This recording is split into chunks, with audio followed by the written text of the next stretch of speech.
I am very excited to be sitting with you, Sandeep, because you've been a huge part of my journey. I think more than you may realize, having met 6 years ago, I think. Yeah. And you were such a central player and source of support and encouragement with my last business in the mental health Mm. space as an advocate, as an advisor, as a peer support worker. And not only that, but you are a very heart-centered counselor that's made an impact on the lives of many clients around the world. You are a very talented, gifted writer, storyteller, having won multiple awards and topping the charts on Amazon, Mhm. and uh, and you're a friend. So That's the most important thing. Yeah. yeah, so Yeah. thank you for being here today, Sandy. Thank you, David. Thank you for having me. And I've been looking forward to this chat for a long time because we can swap notes on life and everything that it's thrown at us. Yeah. Absolutely, trade war stories. That's it. So I thought, given your unique journey, Sandy, something that I believe may resonate with whoever's listening is your pivot, Mm. because you worked for a number of years in advertising and Yes. media, Yes. and got to a position that I'm sure many people would be striving towards, and would feel perhaps a sense of comfort and security in, and you chose to turn your attention to mental health and to Yeah. counseling and to Yeah. serving others. So I'm curious, what was it that made that shift feel necessary, or what was it that inspired you to make that decision? Interesting story, David, because we often find ourselves coming back to see deeper layers of life in circles. So I started as an advertising and marketing professional, and very quickly I reached a very good designation. I was director of media, and I realized this is not what I want to do. I felt Dubai was beautiful, my family was there, but I felt like I had lived my life already. I knew exactly what was happening every day. Nothing would change. So I took the plunge. I moved to India. I worked as a marketing specialist over there. And that's when I again took the plunge to move to Australia. Now, when you move to a new country, you look for jobs, just like everybody does. And this age old thing, right? Give me experience so I get experience. And here it was like, oh, you're too overqualified or you're too underexperienced in the Australian market. I didn't understand that because I said marketing is marketing. If I do it in the UAE or in India, it's the same over here. I learn the tools. But I think that was the universe's way of saying, do what you've always wanted to do. And I wanted to do psychology in high school. Unfortunately, it wasn't offered. So I kept very quiet about it because it was going back to university after graduating in 2001. So I kept very quiet about it, testing whether I can do it, whether I can complete the course. Because if I don't complete the course, then I can't qualify as a counselor. And me being me, I finished an 18-month course in 9 months. And when I was confident, through the program, that's when I shared it with my family and friends that I'm changing careers. I'm going to become a counselor. They were always supportive of all my decisions, and they were all like listening. Yeah, not surprised. You're doing something new. You're embracing something new, because some people just do the same thing for their entire life, and they're happy with that. I set up my practice in 2018 as an online practice. So some of my work is prophetic. So my first novel I wrote in 2019 spoke about a world in 2035 where people didn't shake hands. Just 4 months, 5 months after the book came out in January, and in March we had COVID. And I was set up as an online practice in 2018. So I didn't have to do anything. It was already set up. Everything was set up. Appointments were happening, video calls, phone calls. So as people were scrambling to, go online and move their practices online, I was set up. So it was kind of funny in that way. And it was, I think, the best thing I could do for myself, because there was so much I wanted to learn. And as part of the association you are, member of, learning is a requirement. So Mm. you learn, you do the best for your clients, you do the best for yourself. Um, and as a marketeer, I marketed my practice. and I marketed my books. So marketing actually never left me. It just changed its form, it changed its method, medium. I became the client as well as, the specialist. And then life took me back to Dubai, where I am now a head of marketing for an FMCG company. But I haven't left my counseling, like I mentioned to you. So I'm still doing counseling in the weekends and I'm still doing my writing. So you come back in a circle, you see yourself as a different person. You see yourself as a person who can hold more and wear different hats, sometimes with ease, sometimes not with ease. But you kind of figure it out. And I'm doing all three at the same time now. And for people out there who are looking to do a career change, it's never too late. Don't think, oh my God, I'm 40, I'm 50, I'm 60. What am I going to do? What are you going to do? You're going to learn something new. Nothing is ever wasted. Everything you add to your skill set becomes a part of your offering. However diverse it may seem, you'll be surprised in what ways it shows up. I mean, psychology and marketing are so closely related. And being a manager has helped me manage my team with more empathy and being a coach to them, but also being the traditional manager that you have to be. So it's helped me achieve that balance. Nothing goes wasted. Everything is a learning, everything is a plus, everything is a bonus. I love that. And I think your journey as well is such a great example of, every opportunity, every circumstance, every position served a higher purpose to, lead you to Yeah. to what you're doing now. And I'm curious though, because a lot of internal stuff can come up for people when they are thinking about making that shift. What would you say was the biggest obstacle for you to encounter as you transitioned away from marketing into So, psychology? so first thing I want to address is, when things don't work out, we look at it as rejection. I've learned that a long time back that nothing is a rejection. It's a redirection. It's an invitation to explore something. It's an invitation to get out of your comfort zone. It's an invitation to grow, to challenge yourself.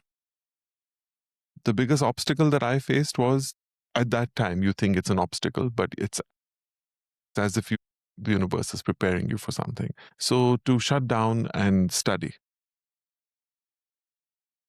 I thought I wouldn't be able to do that. I thought I wouldn't be able to focus, but I realized that's what I enjoyed doing in my earlier years, and that hadn't left me. So when people are in doubt, they sometimes build obstacles that don't exist, that just exist in their head. And this is what we were speaking about earlier as well. Drown out the noise and just get to it. It doesn't have to be, you don't have to dig a mountain on the first day or climb a mountain, sorry, on the first day, but you can do a few steps. I thought that was the obstacle, and that became my biggest strength. And then when it came to writing, that same focus helped me. I could sit for hours and write. I mean, there were days that I punched out 2 chapters. So, of course, it was COVID time. There was that frequency we were tapping into of the world healing and the quietness. COVID as an example, people might think of it as a big obstacle or a big lesson. Yes, it was all of those things. But there was also a lot of quiet time. I do realize there was pressure on people to do something. Everybody was doing something, baking or writing or reading or exercising or whatever it was.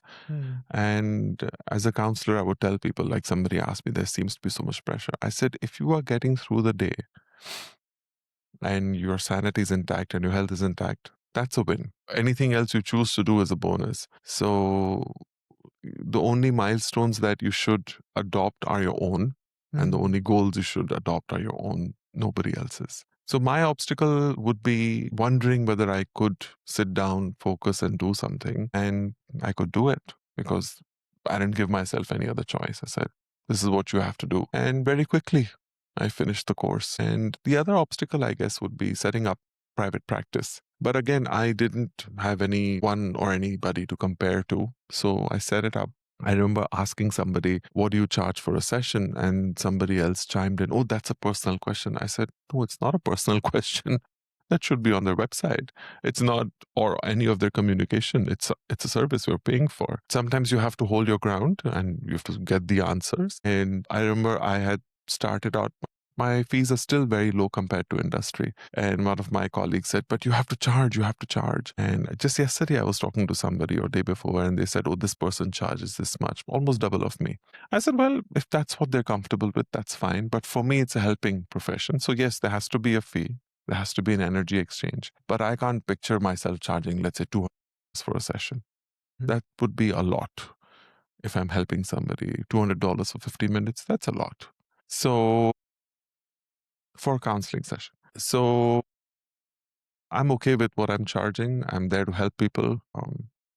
So as you figure out what you're doing, you figure out your own voice, you figure out your own style, you figure out what you want to do, and you become more confident. Look, I really resonated with the idea of that sense of beingness in COVID, especially when we're conditioned in a culture. You know, I've spoken about on this show as well multiple times about equating my worth to my output. I think a lot of people can relate to that. COVID really invited us into considering and reflecting on who are we without Yeah, the work? Like, who am I when I'm yeah, not always doing something? yeah, And the severe restrictions, especially in Melbourne, put in place to do less. yeah, So, which can be really confronting for a lot of people, which was confronting for me until, you know, like you, I realized I had all this time on my hands, and yeah, then the seed for Linkmate was planted. exactly. Um, so I want to dive a little bit deeper now, since you've obviously you've had your practice now for a number of years. What what do you see as being some of the more common patterns or perhaps threads that you notice in your clients between the depression or the grief or the anxiety? Like what are those common threads that you see most often? So, when I started work as a counselor, it was like you have anxiety, you have grief, you have self esteem, you have depression, you have these broad things that people experience. I'm very clear with telling people that this is something you're going through, not something you are. So if you say, I'm depressed, it is different than saying I'm going through depression. So I like to look at it like that, because my hope is for myself, for you, for everybody, is that you will get through it. Don't let it attach onto you and become part of your identity. I know there are severe forms of these things that become part of people's daily lives. So, not talking about those, but talking about things that people go through on a day to day basis. So, to understand first the difference of going through something versus having something.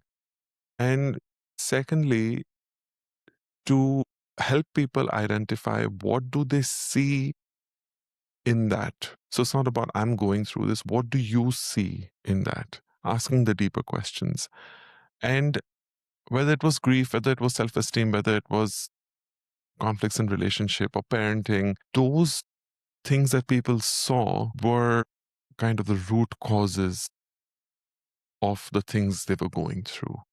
So if they saw themselves as unworthy, for example, then that was projected onto their child in parenting, or projected into their relationship as self-sabotage, or not thinking you're good enough, or not thinking the other person is good enough. All those things, how they play out. So I've been working with people about what do they think about themselves? What do they think is happening in their relationships or in their lives? Or what are they going through? I'm a stickler for words. So when people say, oh, I want to lose weight, I say, so since you were young, what were you taught about losing? Like when you lost something, what did you do? You found it. You will find that weight back again. So let's change the words. Let's say I want to shed weight, not lose it. Because when you shed it, you've shed it. That's it. It's gone. And I would share with them that part of shedding weight is loving the weight that's on here. It's loving your body. You need a certain amount of weight to be healthy. You need a certain amount of fat reserve to help you through. You might catch a cold or you might fall sick. So some amount is good. And even if there's more than some amount, love it. It's okay. And say to it, that I'm ready to let you go in good time, in a healthy way. Talk to your body. So people think, oh, I need to go, I need to do this, I need to do that. Very goal driven, very, task driven, not realizing that the body that's going to do it, you kind of cooperate with it. There has to be a synergy there. When people pay attention to their body and listen to their body, half their problems are sorted. I'm not saying it's going to be an easy fix. You're going to wake up one morning, everything's great. No. But you listen to it and you feel like, "Oh, today's, I feel like just laying low. I don't feel like talking. Just going to be by myself." Fine. Before, what you would have done, they would have forced themselves to go into a social situation or do something out of their zone and then felt worse about themselves. Here, they honor themselves. They tell people who are involved, sorry, you can't meet today. No problem. So people are realizing now how to navigate that for themselves. And if I'm able to help them, that's what I'm here for. So I want to touch on this notion of listening to your body, Yeah. because I think we hear it a lot in the wellness space. Yeah. And it's very important, don't get me wrong. Something that I notice a lot in people that I work with, and just has been a theme throughout my journey as well, is when all you've known is output, productivity, performance, achievement, listening to your body can sound so scary and Yeah. unfamiliar, because Yeah. it's like, well, if I slow down, then I might lose everything that I've built. Yeah. I have to sit alone with my thoughts, and that's scary. So what would you say to someone who might be caught in that pattern of overfunctioning, overworking, hustling, grinding, output, achievement, doing, to invite them to feel comfortable enough to slow down and to listen to their body? So first, I would help them identify what kind of personality type they are. If that's their personality type, if they're comfortable with that, and if they feel no issue with that, then that's fine. If I see people who are not able to put a finger on what's going on, and they are, let's say, in a state of semi burnout, ask them the regular questions, like, when was the last time you did this? When was the last time you took time for yourself? Do you enjoy taking time out for yourself? Depending on the dialogue, depending on where it goes, sometimes it's as simple as that kind of check-in with somebody where nobody's actually sat them down and asked them, what do you want? It's the same thing, right? What will you be when you grow up? Doctor, engineer, lawyer. Nobody asks you, nobody says, be happy when you grow up. We've read this many times. It's shown up a lot now. So I would first, there's a line of inquiry, especially if somebody comes for counseling, right? But if it's a friend, I'd ask them. If they come to me, I'll ask them. And then, like you said, listening to your body, being alone, not doing stuff, it can be very confronting. I have a friend like that who just cannot just sit by himself. He can't. I've told him what I think, will help him reflect on things, but he doesn't want to do it, and that's fine. It is scary. It is easier to carry on pretending everything is fine rather than look at your demons, look at yourself in the mirror and say, you know what? I need to rest because only I know how tired I am and I need to rest. But if somebody's open to listen, I guide them on that journey and I tell them it is going to be confronting. And also, you don't have to be alarmed. You might listen to your body and you might go, your heart is racing. I went through a brief period where my heart rate was elevated in 2023. Every few minutes, I'm looking at my smartwatch and boom, boom, boom. The more you look at it, it increases. I went to the emergency room 3 times. And in August of 2020, I went to the emergency room. I met with this amazing nurse. You know how you meet these people, very pivotal. She wouldn't let me go. She checked everything. Everything's fine. Did the blood test, did another blood test, blah, blah, blah. She said, can you not look at your watch? As soon as you leave this room, can you stop looking at your watch?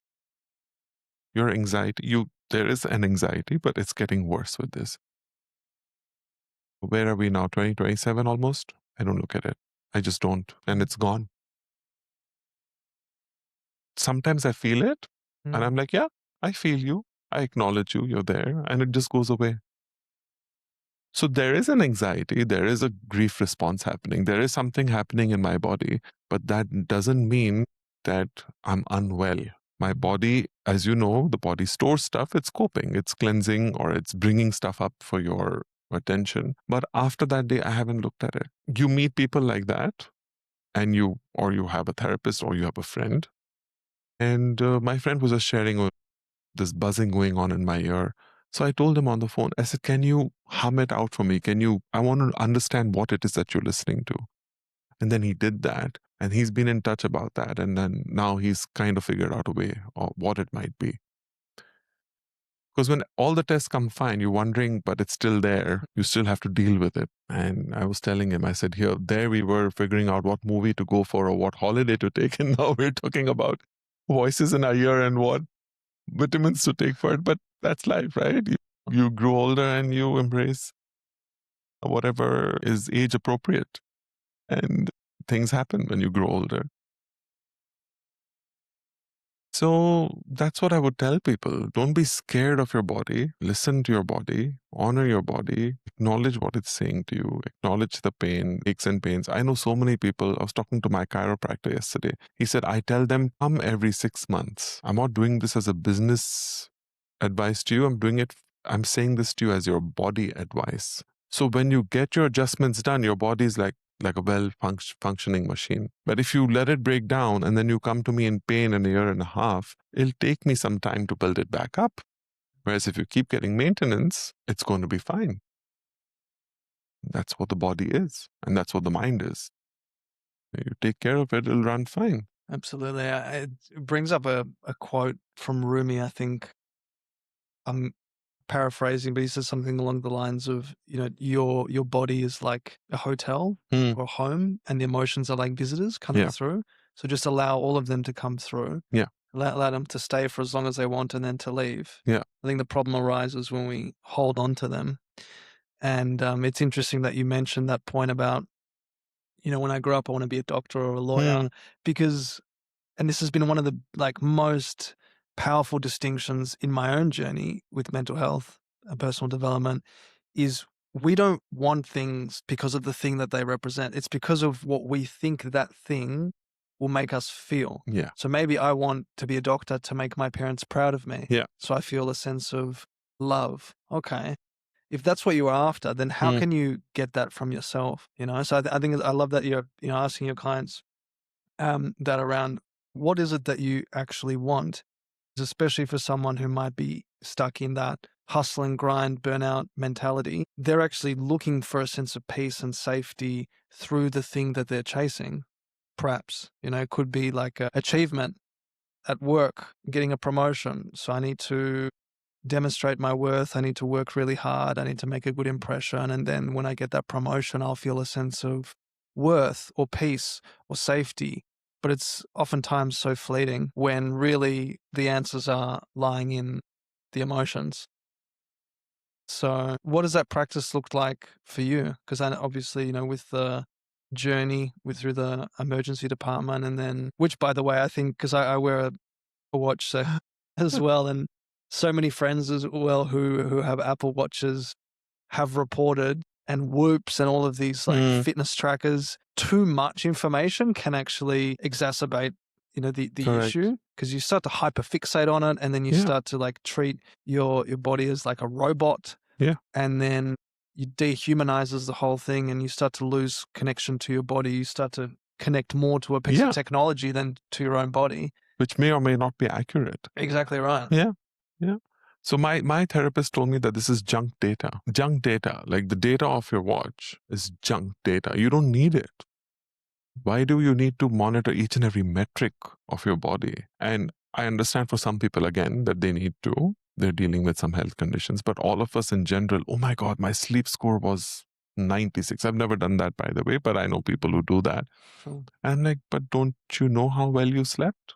Is it 96, 98, 100? What? What is this number? I was just told by one of my friends who teaches here, saying that they have now removed A, B, C, D or grading or percentages. Now it's pass or fail. So if everybody passes, everybody passes. Doesn't matter if you got 90 or 80 or 70 or 60, I was like, that would have been nice when I was in university, because everybody was chasing the grade. Sorry, to come back to your question, it would mean so much to me to, like, when I see people struggling with things, it would mean so much to me to physically hold them, like, slow down. I've seen how I've seen somebody who I know has been, let's say, working since they were a teenager, and then they have certain goals and they want to reach somewhere and da da da da da. And I can see where that's coming from. Initially, I would be like, oh my God, they need to chill out or it's going to be burnout. And then you see the patterns, you see who do they want to prove it to.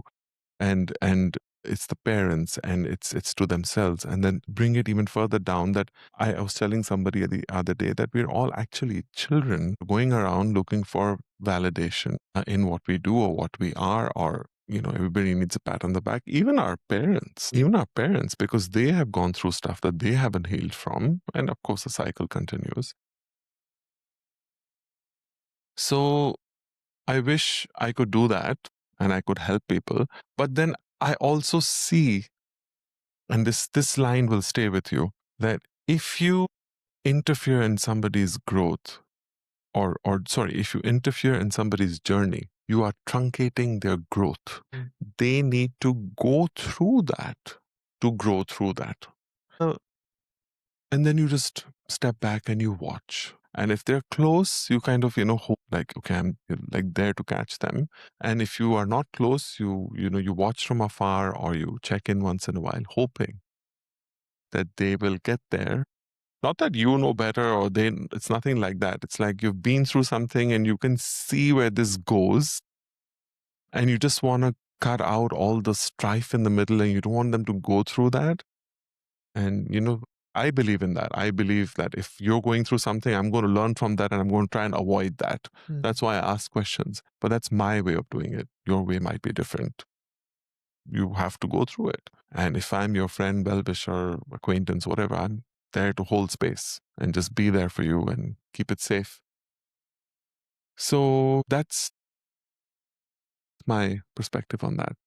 I really like that, and I relate to it strongly because I am a recovering fixer. And, I've made the mistake more than once trying to change people and to fix people, more often those closest to me. And you can't do that. And it's not my place to do that. And I believe, while it may sound counterintuitive, the greatest gift you can give someone in these sort of situations is to let them go through the pain, because it can, I believe, is greatest teacher. Of course, holding the space and being a source of support to lean on is important. But for someone to go through something potentially tragic or painful, and then to heal through it and grow through it, like you said, and then to unlock the lessons and the wisdom from it, I believe is far more powerful than you telling them something. Agree. Because now they have full accountability, full ownership, full sovereignty. They were able to go through this and find a way through, and then impart that wisdom onto others.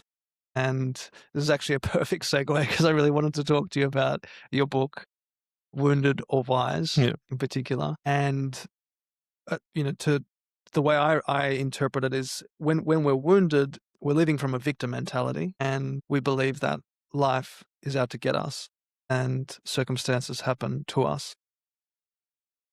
When we're wise, I feel like, well, we know that everything happens for a reason, and that we can take accountability and responsibility for our patterns and choose to create a reality or a life that we have influence over, as opposed to, outsourcing blame and authority to people, circumstances, situations around us.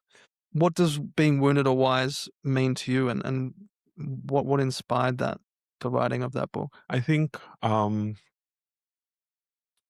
this was in high school that one of my teachers told me. Then, of course, I didn't know any better, because you're young, you're a teenager, everything happens to you, right? So he helped us explore the idea of internal locus of control versus an external locus of control. So it's so important to have these teachers out there, and I really remember them and really wish them well. And the moment you realize that what happens to you happens to you, it's real, and you can feel the effects of that, but how you react, how you cope with it, how you deal with it, how you prepare for it, how you rise above it is up to you. Problem is, we're not taught that. Now I think parents are more aware, and there's more awareness around that in schools as well as parenting, and people are, teaching their kids how to navigate. But I think people in my generation who graduated school in the 90s, before you were born, was before you were born, didn't know that. We had to just figure stuff out, and we didn't know what was happening. The idea of this book came to me as it all ideas often do. I was just walking. I know exactly where I can take you to that place. And usually when the idea comes, I usually stop what I'm doing and I message my editor, and this is what the book is going to be about, and this is what we're going to call the book. And she's like, great, because once you put it out there, once you write it, you make it real, you tell the universe you're serious about it, you communicate it to somebody else, you are kind of accountable for it. And that's how I do the writing work. But I had never written nonfiction. I could write stories, I could write chapters, but these are stories, but these have to be nuggets. They have to be digestible. First, it was only one book, but it's never one book with me. It became two, and then it became three, and it became a series. You decide series. So I started writing the short stories. I wrote one or two. I sent it to my editor. She said, this is how we write. This is how we do. Then I sent it to one of my very dear friends who's my proofreader. She works in this industry as well. So she said, this is how we should write it. This is how you should report facts, and etc. etc. I wrote enough for two. I wrote enough short stories for two books. So then I split them. I was like, let me do one from a counseling perspective, which had trigger warnings, and one from a life coach perspective, which is lighter stuff, more goal oriented as opposed to dealing with the issues that people go through. And then I just wrote each and every issue that I've had, or my clients have had, or made it like a fictionalized mix of the two. So I wrote the story, and then I wrote the perspective. So did the same thing for the other book as a life coach, where you write a perspective, because at the end of the day, that's all I can give you as a therapist or a life coach. It's a perspective. At the end of the day, the client has to decide what they do with their life. And I'm in no position to advise you. I can merely be a mirror. I can merely help you. And I've written novels in the past. This was a novella, and it did really well. People said I have it on my bedside. I refer to it from time to time. And that's when you know that, representation matters. People need to see stories or read stories that represent them or that have something in there for them. And it's really helped people. And as these things often do, and I'm sure you'll agree, that it helps me. We do the work and it helps us in ways that we cannot imagine. Because even writing about something that you went through or fictionalizing it helps you release it. And by helping somebody, you feel like, okay, somebody's going to learn from it and hopefully, be helped. So that was the first nonfiction book that I wrote. You Decide, Wounded or Wise. That was nonfiction. Yeah, Right. nonfiction. Okay, right. Because I'm aware of your Exiled Rogue series as well, which is metaphysical fiction. Metaphysical, correct. So, yeah, why did you decide to explore some of these stories and mental health themes through different characters, in the Exiled Rogue series, in fiction versus nonfiction with You Decide? I think, so I wrote the Exile Rogue series first, then I wrote my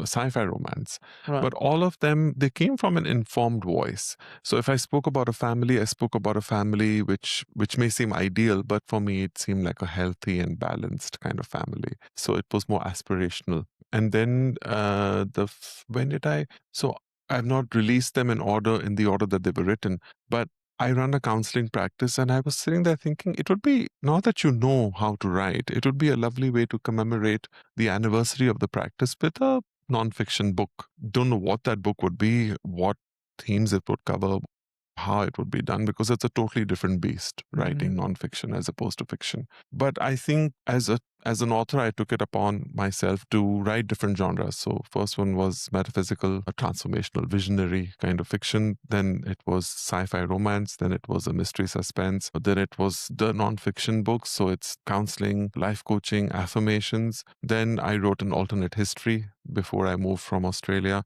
And I'm also currently working on a children's picture book. Amazing. And I'm also working on a novelette, which is even smaller than a novella. It's like a pocket book, you know. And I hope to get that out this year as well. Just something I thought of. Again, nonfiction, something I thought that people need to hear more often. That novelette is going to be my venture into not comedic, but I'm going to make it really light, funny, humorous, palatable nuggets of wisdom, but in a nonfiction space. So I can write all these things, and this is going to be my new challenge for myself until I settle in the genre that I meant to write till my old days. I'm deeply inspired by how you channel into this creative outlet, which I think is so important for everyone. Certainly, within the context of mental health and healing, creative expression has been deeply cathartic for me as well. This podcast is a big part of that, and using my voice and expressing. What do you think is really going on there? Because you've been writing for some time now. What happens when someone takes what they've been through and alchemizes it or transforms it into a form of creative expression? Like, what do you think's actually going on there? Because you mentioned it's been quite supportive for you on your journey as So, well. there's this quote I read that every time somebody speaks their truth, the world becomes a better place. Don't know who said that, but that's what I think is at the core of everything I do, whether it's an author, whether it's a counselor, whether it's somebody in marketing.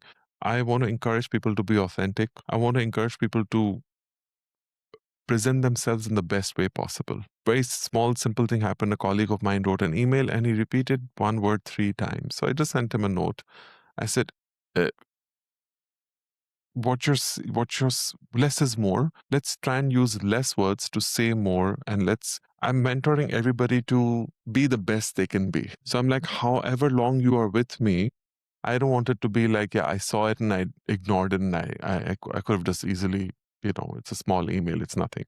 But I want things to stay with people so that they can be the best that they can be. And I think the more we do that, the more we take away our layers, the more you'll shine. And when I say shine, it doesn't mean in terms of achievement. It means in terms of attracting opportunities to yourself, attracting the right like-minded people, attracting the spaces that you want to be in, or the country you want to live in, or the work you want to do, attracting the GP. Like, I met my GP randomly. I just said, okay, this guy's available. Okay, I'll go to him. And then he's just turned out to be this amazing GP who just gets me. He asks me the same questions every time I meet him because he doesn't remember me. But when he's done with that, I'll say something and he'll cut right through all the noise and say, so is this happening? Is this happening? Is this what you need? And I look at him like, where have you come from? But then I realize that what you do in the world, what you put out in the universe, comes back to you in these lovely, unexpected ways. And I think that's what's happening there. So the more you encourage people to be who they want to dance on the street, please dance on the street. Whatever they want to do, just do it. My only thing is be safe in whatever you do, but do it and create, be, and see what comes out of it. Some people ask, oh, how many people have read your book? And I'm like, I don't know. For me, if one person read it and felt something good out of it, great. And for me, that one person is my editor. So it's a win-win situation. So I'm like, if you liked it, okay, fine. I always said I write for you. So I think we need to stop putting pressure on people to do, going back to what you said, and we need to encourage them to be and see what comes out of it. Yeah. I couldn't agree more. I Yeah. think the whole adage, I don't know where it comes from, but yeah, be, do, have. And then, we think like we want to have something and then focus on the doing without actually reflecting on where that doing is coming from. And Yeah. for a lot of people, and certainly was for me for a very long time, was coming from a very insecure, anxious, fearful, inadequate place, as opposed to, a confident, calm, peaceful, loving, authentic place. Two different states promote two different results. And yeah, that quote really did stick with me. When you share your truth, the world becomes a happier place. In your writing journey, Sandy, which pivotal moment in your life have you written about that So many. that comes to mind, which has, particularly been cathartic or healing for you to express and to share with your readers? So it's funny because one of the things I majored in my counseling program was grief. I think I did that because I was somewhere preparing myself for the grief of whenever I would lose my mother, what would that be like? Because for me, mine and her relationship was or I is I can't even articulate it. As my therapist told me, he said your relationship with your mother is nonverbal because you grew in her. So the trilogy was about life, death, and beyond. So you're exploring dimensions, you're exploring the journey of the human existence and what happened before and what's happening after. It was my fictional take on it. Again, a grief story, underpinned by a love story and underpinned by what I think is happening in the world. And I've written about how the world doesn't need leaders; it needs custodians. That's what the philosophy of the book, of the trilogy is. If I can, nail it down into 3 points. I wrote lots of real life incidents, pilgrimages, events in those books. And I kind of prepared myself in every way, in terms from a counselor, in terms of an author, for that grief. And the grief came, she passed. She passed almost as if I were to write her passing, that's how I would have written it. With less pain, but I would have written it like that. And that's what happened. I'm going to tell you something that's going to surprise you. The second nonfiction book I wrote, it was called You Decide and the Universe Provides. It was the life coaching book. And I said over there, happy 60th wedding anniversary, mom and dad. Blah, blah, blah. Their 60th wedding anniversary was on the 26th of April. She had her surgery 8th, 12th, 12th of April. And from 15th, I think, or 14th, she was on life support. But I had written, You Decide, the Universe Provides, and I had wished her a happy, and my dad a happy 60th with a diamond wedding anniversary. The 26th came, she was stable, it passed, and that's when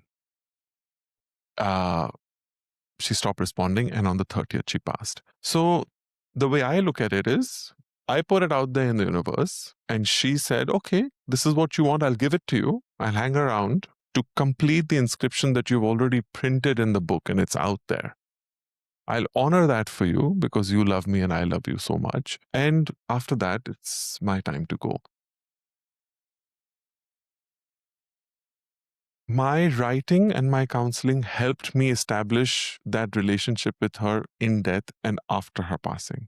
So the moment I came back, after all her final rites, I came back to my home. I kept her picture there and she started talking. What is all this? Clean it up, declutter. What is all the stuff you've collected? That's how she was. She would keep spaces clean, neat, and, get rid of stuff. I went through a major cull, got rid of everything. Every time I need help or advice, or are you there? Are you listening? Okay, give me advice. Or if I can't sort something out, I'm like, this one's on you. Please sort it out now. I can't do it. I don't know if it's happening. I don't know if it's true. I don't know. But it helps me. So it's helping me guide others. And would I have reached here without writing about it in two different ways? I don't think so. But both of those kind of became stepping stones for me to stand on to kind of, ground myself. And people still struggle with the loss of loved ones 10 years later. They talk about grief having a timeline. What timeline? Is there a timeline for love? Is there a timeline for you love somebody, you live with it for the rest of your life? It changes, it adapts. I just want to go back to something you said. You not confident, not this, not that, as opposed to confident, not, and again, there is a pressure there to be either or. You can be both at the same time. But the thing is, you just have to know whenever you're being either or both, who are you being that for? Are you being that for yourself, or are you being that for somebody else? Because when you're down, you're like, oh my God, I'm down.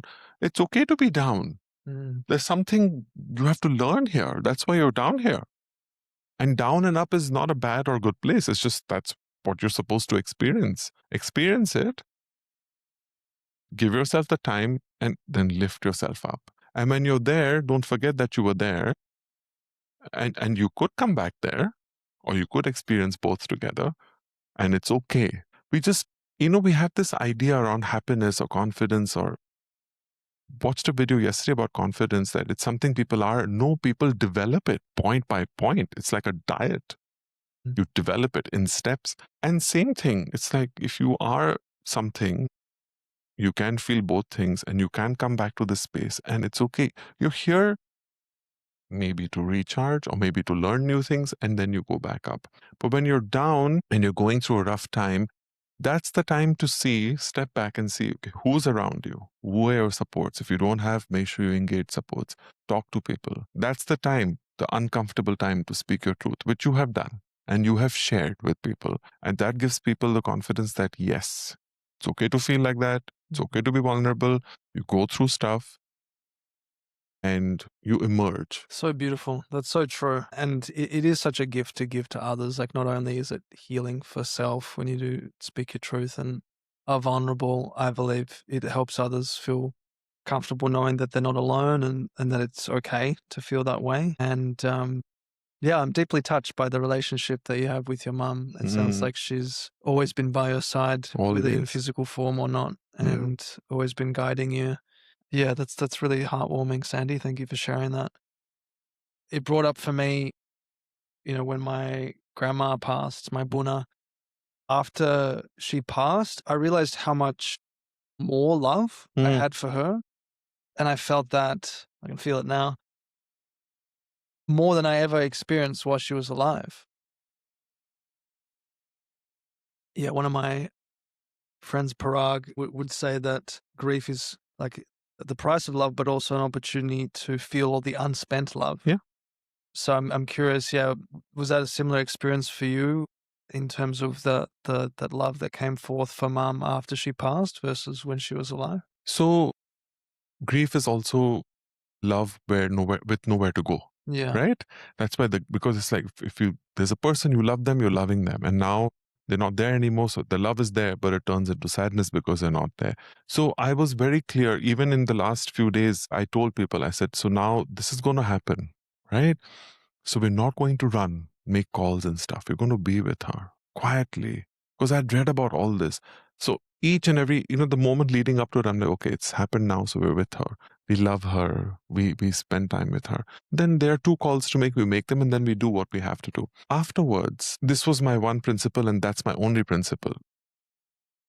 If we truly loved her, then what are we going to do to continue that legacy?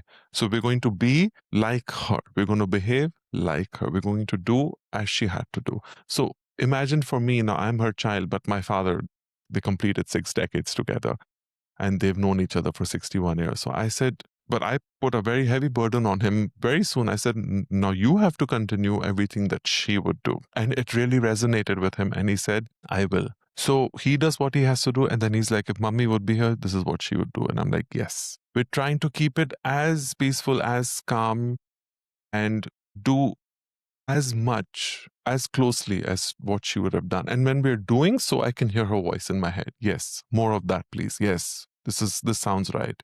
Yes. And somebody came to my house the other day. Oh my God, I feel her presence so strongly. It's been albeit 2 years this month. So I joked with her. I said, "You think your presence is strong? Go upstairs to her picture. I'll talk to you." And no jokes, when you sit in front of a picture, the way we've kept it, it's as if like it's in the family lounge, and it's as if when we're eating breakfast together, she's right there. We're having breakfast. And that's what I do. I sit with her and I have breakfast. I'm like, she'll talk to you. So this cousin of mine got freaked out.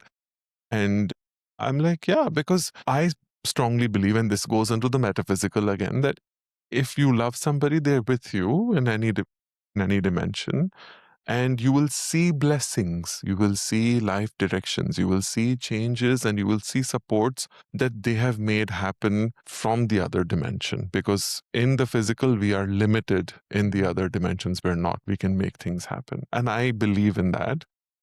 And I am intuitive. I see things as well. So I'm like, let's tap into it. And I help others also tap into it. So somebody was going through a tough time now and grieving their brother. I said, "You're grieving your brother. It's okay to feel sad. It's okay to feel everything you're feeling." I said, "But also honor him, eat his favorite food." And I said, "Also talk to him." And she's like, "Yeah, I'm going to pray and I'm going to talk." I said, "Please do." And I'm like, he will respond. There will be a sign somewhere. Watch out for it. I don't know if it happened or not. I don't know if this is all something that we do just to, make ourselves feel better. And if that's all it is, nothing wrong with it. Nothing No. wrong. It's like if that's what helps you cope, it helps, because we are the product of our parents or our loved ones, siblings, our village, our community. And we will feel, and we are connected to them, and we will feel it. What does being more like mum look like for you now day to day? Oh, I, I I I couldn't even be her fingernail if I tried, because she was she was like an ocean of compassion, ocean of patience, kindness. She was going through so much pain, like physically.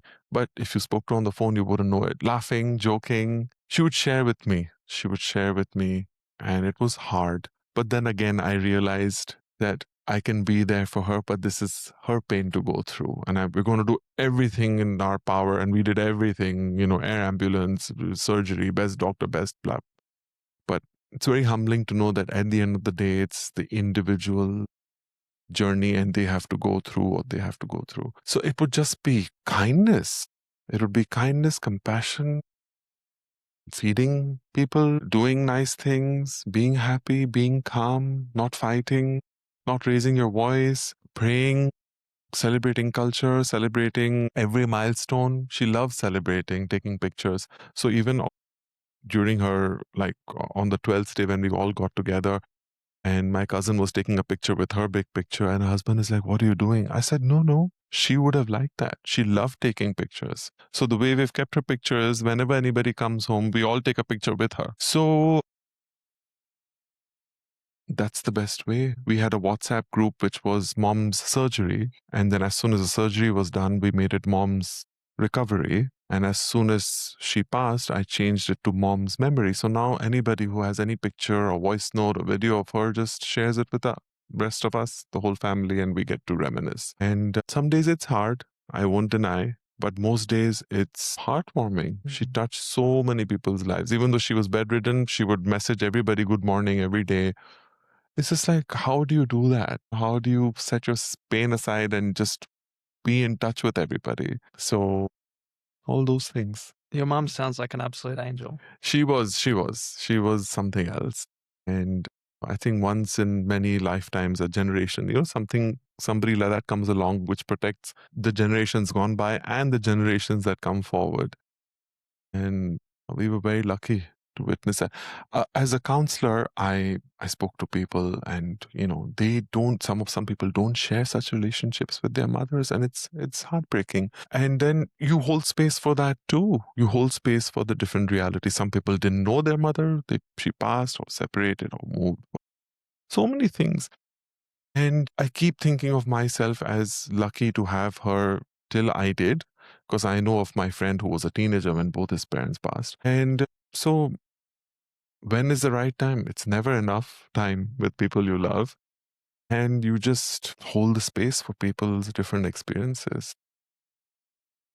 Yeah, you're right. I think, yeah, people pass when they're meant to because otherwise they wouldn't have passed at that time. Yeah, I Um, agree. However difficult it is to digest that. yeah. Sometimes it's an accident, sometimes it's freak, sometimes it's a prolonged illness. We don't know how many, but people choose. Mm. You decide. People choose. And that gives you, that takes away the onus from you. You know, we put so much on ourselves. It's like, no. And then if you go through something, you chose that. Mm. So that's when something happened to me. I'm like, okay, if you chose this, why did you choose this? And boom, the lesson comes in front of me, and I'm like, okay, then work on it. This is what you chose it for. This is what's come forward. Work on it.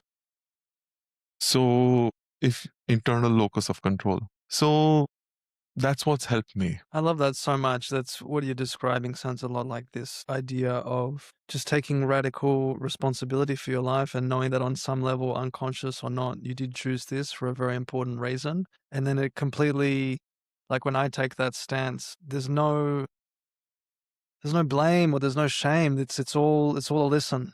It's all an opportunity Yeah. to get better, to, for more self-discovery. Have you always been like that, or? No, a lot of learning, a lot of introspection, a lot of tears, a lot of heartache, but I'm glad that I have been able to see it for what it was. I've been able to go back to childhood events and young adult events. I've been able to see every event for what it was. I was just telling somebody yesterday that this is what was said to me. And if I would have held on to that hurt, I wouldn't have taken the opportunity that lied behind that.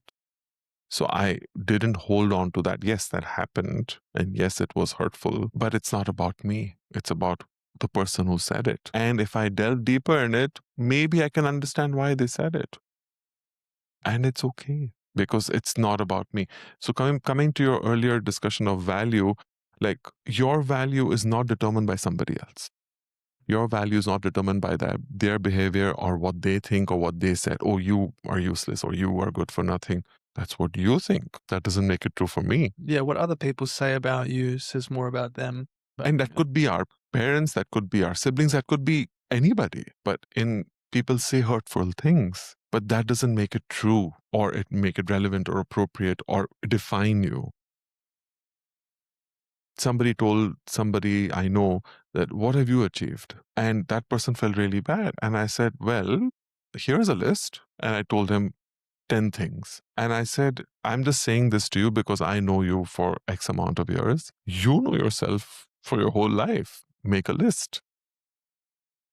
It may not be what they traditionally expect as an outcome of somebody of your age in our society to be, but that is a template. It is not a mandate. absolutely. What a gift for them to have you in their life to remind them of that, because I think many of us, and myself included, have, fallen into the trap of placing emphasis and more value on what others say as opposed to what I say and feel. Actually, that I think is a really good transition into my final question Hmm. for you, Sandy, which is in the theme of the podcast. What does it mean to be liberated? Wow. So I think I'll answer it in a few parts. The first part was when I moved back to Dubai, I was like, oh my God, what's going to happen with my counseling and what's going to happen with my writing? And like you said, oh, they're lucky to have you in your life. They're lucky to have you in their life. But I would say that I'm lucky to have such people in my life who help me remind myself why I'm doing what I'm doing and help me. We need reminders every day. Nobody has it all figured out. And if somebody says they do, then good luck to them. So I would be like, how will I manage everything? And to anybody facing that question in their life, don't say, how will I manage everything? I want to do all this and I will figure it out. And you will figure it out. It will all fall into place. It will take some time, or it may take less time, or it may take more time. But if you want to do it, it's like any book that I write. It'll keep knocking here until I don't write it. And the moment I write it, I forget it. If you quote me a line from my book, I won't remember it. I'm like, oh, really? I wrote that? Sometimes I go back, I read what I read, I'm like, oh, that's nice. Oh, wow, I wrote that. But I was in the flow. So you're right. So what it means to be liberated is, one thing is that if you want to do something very clearly and